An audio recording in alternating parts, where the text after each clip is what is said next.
Imaginen a dos titanes de la tecnología. Por un lado, Canon, pionera en el mundo de la fotografía con décadas de experiencia.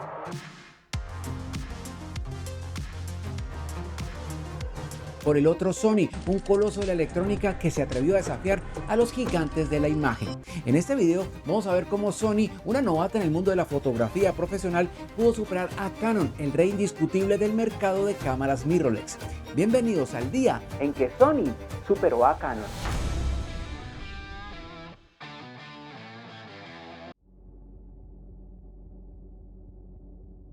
Por aquí estaba, hombre, pero ¿en dónde lo dejé yo? ¿Dónde lo puse? Perdón, eso puede esperar. Nuestra historia comienza en 1932 cuando Goro Yoshida, quien era el dueño de un negocio de reparación de cámaras fotográficas en Tokio, Japón, recibe una cámara muy especial, una cámara alemana, nada más ni nada menos que la Leica Modelo 2. En ese entonces Leica tenía gran prestigio y eran cámaras muy costosas.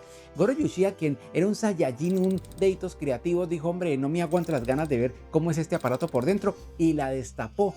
A su sorpresa, se desilusionó porque empezó a ver que los materiales no eran tan finos, que eran más bien baratos, que los mecanismos eran sencillos, y dijo: hombre, yo puedo hacer una mejor cámara que esta a un precio más razonable. Y fue así como en 1933 Goro Yoshida, con su cuñado Saburo Ushida, el obstetra Takeshi Mitarai y un amigo Takeo Maeda, se reúnen y fundan una empresa que se llamó, permítanme, Precision Optical Instrument Laboratory.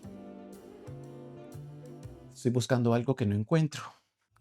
Pero yo lo tenía por aquí, hombre. Vayan donde tienen la cabeza. En 1935, tan solo 2 años después, esta gente no perdía el tiempo, lanzan la Canon, una cámara que tenía un nombre algo raro, pero era en honor a la diosa budista la misericordia. La Canon fue la primera cámara con obturador de plano focal de 35 milímetros, 100% japonesa, pero les faltaba algo, el lente, y para eso le pidieron ayuda a otra empresa. Ahí disculparán mi japonés, se llamaba Nippon Kogaku Kongyo. Esta empresa hacía suministros de lentes y suministros ópticos para toda la industria militar, pero ellos estaban pensando irse a la vida civil.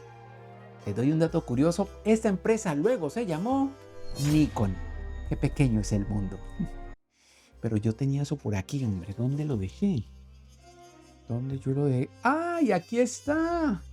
Lo encontré. De aquí en adelante, Goro Yoshida se va para arriba y en 1947 deciden cambiar su nombre a lo que se llama Canon, como usted y yo lo conocemos hoy en día. Y luego de ahí para allá empiezan a marcar varios hitos en el mundo de la fotografía. En los años 50 lanzan su cámara SB4 o la 4SB, una cámara que les dio un buen prestigio a nivel mundial, pero no fue sino hasta los años 70 cuando lanzan la cámara F1, y de ahí en adelante ya tuvieron el renombre de hacer cámaras realmente profesionales, y Canon seguía en ascenso. Casi que no lo encuentro, hombre. Por su parte, Sony fue fundada en 1946 por Masaru Ibuka y Akio Morita, uno ingeniero y el otro físico. Ellos se conocen cuando prestan servicio en las fuerzas militares japonesas. Se vuelven muy amigotes, que llaman, y dicen: vamos a fundar una empresa. Y fundan la Tokyo Tatsushin Kongyo Kaka, disculparán mi japonés, en cristiano, Corporación de Ingeniería de Telecomunicaciones de Tokio, más conocida como Totsuko. Cuando ellos fundan esta empresa, su idea es hacer productos novedosos, en productos de consumo masivo, electrodomésticos. Por eso su primer producto fue un calentador de arroz. Hágame el bendito favor. Pero luego en 1955 lanzan un radio transistores que los pone en el mapa.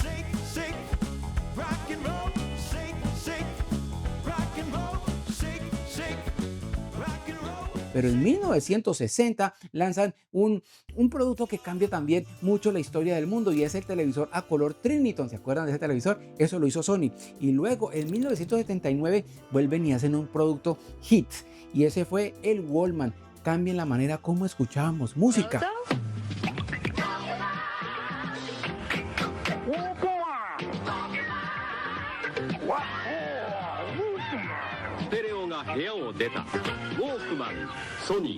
Eso es Sony, hacer cosas, productos que nos hagan la vida más amable, solucionan problemas que llaman. Pero hubo algo, un acontecimiento mundial que tiene que ver mucho con Sony y con Canon, y eso fue...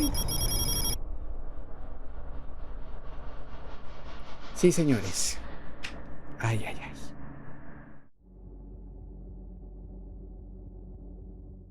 la Segunda Guerra Mundial. Y sí, tenemos que hablar de la Segunda Guerra Mundial porque influye mucho en Sony, en Canon y la mayoría de empresas japonesas de esa época.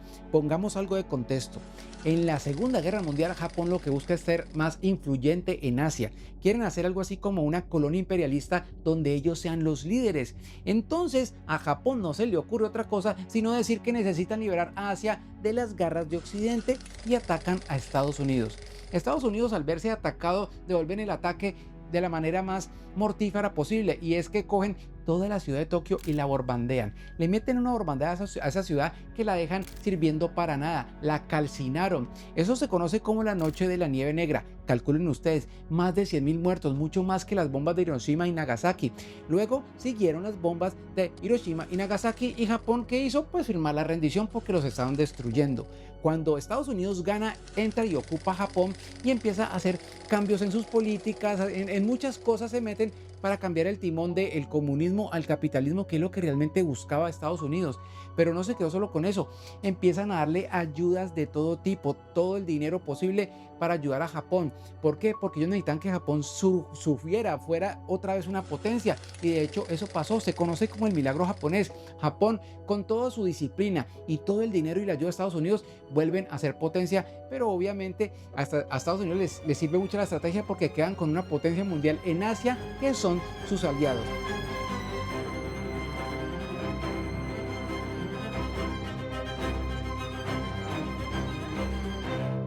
Con lo que quiero que se queden Saiyajines es que gracias a la ayuda de Estados Unidos, Japón vuelve a ser una potencia mundial, y muchas de las empresas japonesas se apalancaron de la ayuda de Estados Unidos para ser hoy las grandes empresas exitosísimas a nivel mundial. Toyota, Canon, Sony y muchas otras son lo que son gracias a la ayuda de Estados Unidos en esas épocas, en eso que llamaron el milagro japonés. Era una parte de la historia que había que contarla y bueno, ahí se las conté. Ya en la década del 2000, Sony avanza con sus cámaras DSLR.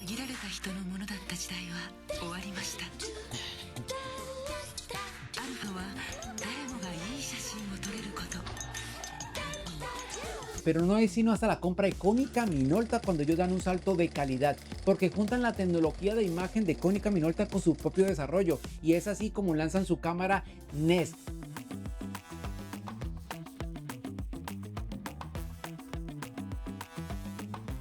Una cámara que lo cambió todo, una cámara pequeñita, portable, llena de características, pero lo mejor, tenía la calidad de imagen de una cámara DSLR, y mejor aún, con esta cámara lanzan su montura E, que tiene mucho que ver con el futuro de Sony. La montura E, qué bonito. Y se llegó el gran día, 16 de octubre del año 2013. Sony lanza dos cámaras, la Sony A7 y la A7R, unas cámaras que lo cambian todo.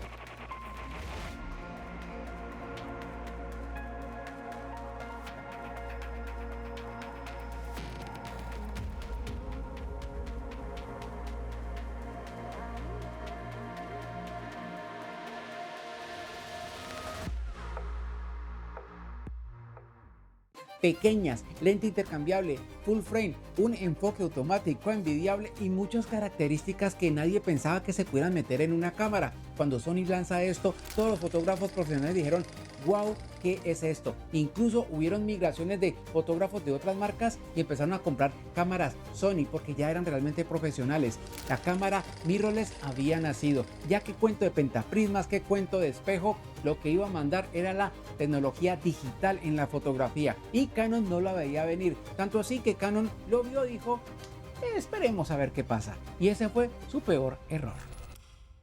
Y fue así como Sony superó a Canon, porque Canon se convirtió en un espectador pasivo que se quedó pensando: no, eso no va a pasar nada, y mirando a ver qué hacía Sony. En cambio, Sony con cada producto lanzaba una característica adicional, y al final juntaron todo en una sola cámara. Canon no hizo nada, incluso se demoró 5 años en lanzar su primera mirrorless cuando ya Sony había lanzado su serie A7. 5 años de tecnología que Sony seguía desarrollando y Canon calladito. Por eso hasta el día de hoy a Canon le ha costado tanto volver y alcanzar a Sony, porque Sony lo lleva muy lejos en muchas tecnologías que Canon todavía no ha podido desarrollar. Saiyajines, a mí me gusta vivir en esta época de tecnología, de que todos ya lanzan cosas nuevas y cosas chéveres que nos hacen la vida más amable, y a los que nos gusta este tema del video y la fotografía, pues qué mejor época para vivir. Pues bien, mis Saiyajines, eso era lo que les quería contar. Si tienen algún comentario, escriban lo que ustedes saben que yo los contesto. Este tema es apasionante, así que allá podemos conversar. Saiyajines, si este video te gustó, este creo que te va a gustar más. Nos vemos en mi próximo video. Chao.